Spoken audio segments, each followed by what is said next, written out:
Le monde actuel est un monde injuste. Et les relations qui le régissent actuellement,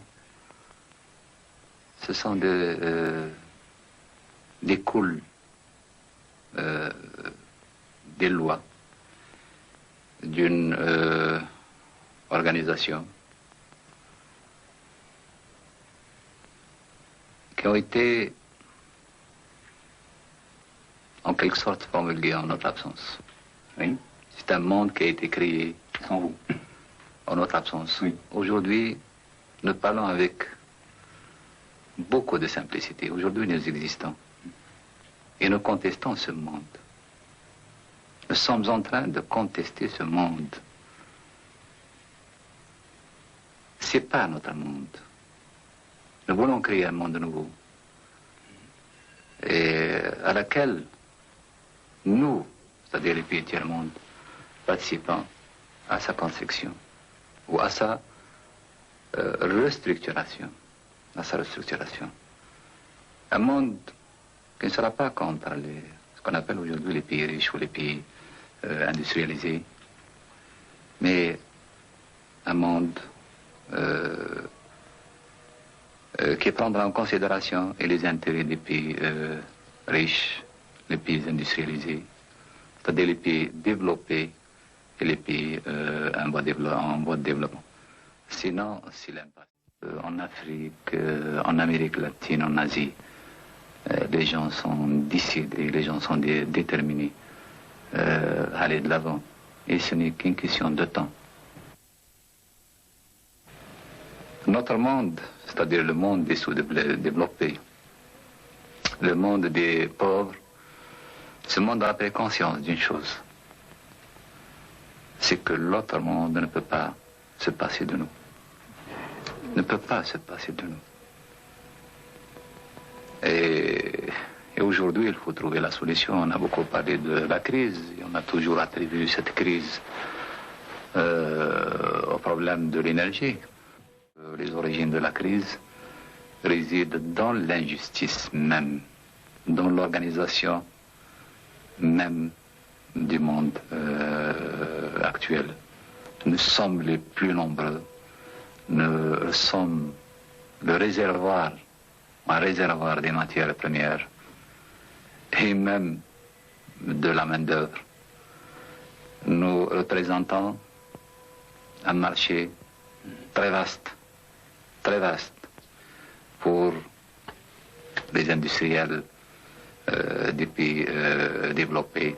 Donc, régler ces problèmes en dehors de nous, c'est ignorer en quelque sorte la réalité contemporaine. C'est-à-dire qu'il faut que le peuple palestinien recouvre les droits à une patrie. Il faut qu'il recouvre ses propres droits dans sa patrie, dans sa propre patrie.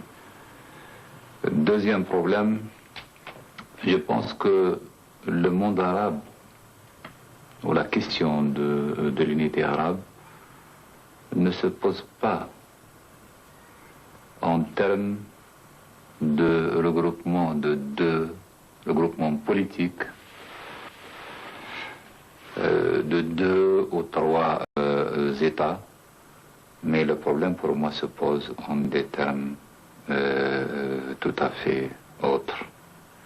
Il faut créer les bases matérielles d'une véritable renaissance arabe. Al-Azhar, c'était un lieu où on apprend, et évidemment, une sorte de couverture aussi. Et on militait en marge, c'est-à-dire en dehors de nos études, on militait dans les formations politiques. On faisait n'importe quoi, en réalité. Mais en dehors d'une certaine activité militante et en dehors des études, effectivement, moi j'ai activé, par exemple, dans des commandos égyptiens, j'ai participé avec des commandos égyptiens, des sages, des armes, l'utilisation des explosifs, tout ça. On a fait beaucoup de stages. La majeure partie des étudiants à l'époque profitaient de n'importe quel stage qui s'offrait à eux pour apprendre. Oui, je comprends. Parce qu'on sentait que quelque chose va arriver en Algérie. De l'Égypte, c'est-à-dire qu'on a passé 35 jours dans un yacht. La fameuse princesse Dina, l'ex-reine de Jordanie. C'est-à-dire qu'on a fait une sorte de voyage royal. On a fait l'Égypte, Benghazi, Tripoli, la Sicile, on est passé par la Sardaigne c'était Emilia. Et on a rebroussé chemin vers l'Est. C'est-à-dire dans un petit village qu'on n'avait même pas distingué aujourd'hui sur la carte, c'est du nom espagnol, Capo de Agua.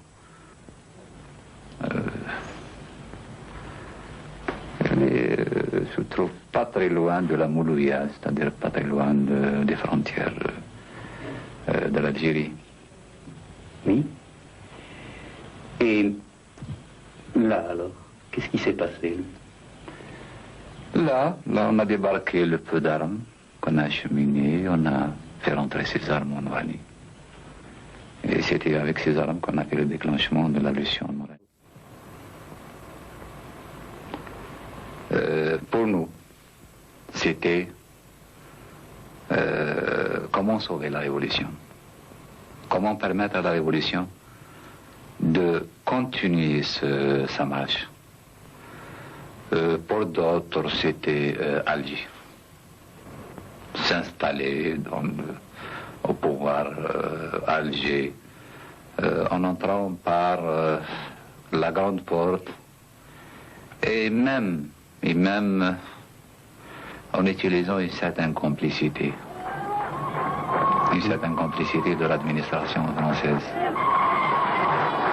Aux yeux du GPRA, on était dehors de la loi. Nous, on n'a pas fêté l'indépendance. Je parle de moi, je parle de tous mes compagnons, je parle de toutes les régions qu'on contrôlait à l'époque. Et c'était la majorité, c'était ce qu'il y avait de plus solide, le noyau le plus dur de la Russie. L'Algérie, à cette époque-là, à ce moment précis, avait besoin d'une équipe d'hommes qui connaissent la réalité, qui n'a pas été déphasée, donc qui n'a pas été éloignée du terrain du combat, qui a connu une certaine continuité dans l'action. Une équipe qui était en mesure de dire non et d'imposer certaines mesures de redressement. Le 19 juin, pour moi, c'était une sorte de réajustement révolutionnaire. Oui. On a qualifié le 19 juin de coup d'État. Je n'arrive pas à suivre une certaine logique. Parce que les mêmes forces qui ont installé le pouvoir qui a été qualifié avant le 19 juin de pouvoir socialiste, ce sont ces mêmes forces qui ont pris leur responsabilité le 19 juin pour apporter un actif. Pour nous, l'islam a toujours fait partie de nous-mêmes. L'islam, c'est notre religion.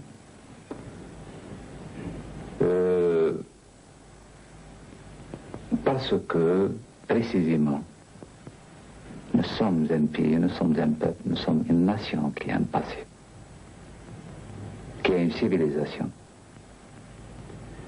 Même si on a mis cette civilisation entre parenthèses, c'est-à-dire la civilisation arabo-musulmane, même si cette civilisation a été mise en parenthèse par l'Occident, moi j'affirme que nous appartenons à cette civilisation qui a existé et qui peut, pourquoi pas, renaître dans un ensemble universel aujourd'hui Par exemple, la révolution et l'islam, moi je dis qu'il n'y a pas de contradiction. Certains disent, pour que la révolution soit pure, il faut qu'elle soit laïque. Je ne suis pas tout à fait d'accord sur cette définition. Il ne faut pas remplacer d'anciens prophètes par de nouveaux prophètes. À choisir, je le dis, je l'ai toujours dit, entre notre prophète, entre Mohammed et de nouveaux prophètes, moi le choix ne sert même pas. Et le sens pour moi de la démocratie, c'est d'abord la justice. D'abord la justice. D'abord la répartition équitable des richesses nationales. Il faut que les richesses nationales profitent à tous les Algériens. Pour moi, la démocratie, c'est aussi l'équilibre régional. Il ne faut pas qu'une région se développe au détriment d'une autre région. La démocratie, pour moi aussi, c'est l'équilibre entre la ville et la campagne. Il ne faut pas que la ville exploite la campagne. Il ne faut pas que les citadins exploitent les paysans. La démocratie, pour moi aussi, c'est mettre à la disposition, c'est-à-dire éduquer tous les fils du pays, permettre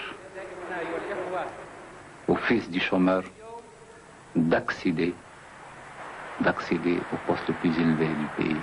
Et pour moi aussi, la démocratie, c'est une véritable justice sociale. C'est l'éducation pour tous, le pain pour tous, le livre pour tous, les soins pour tous, la dignité aussi.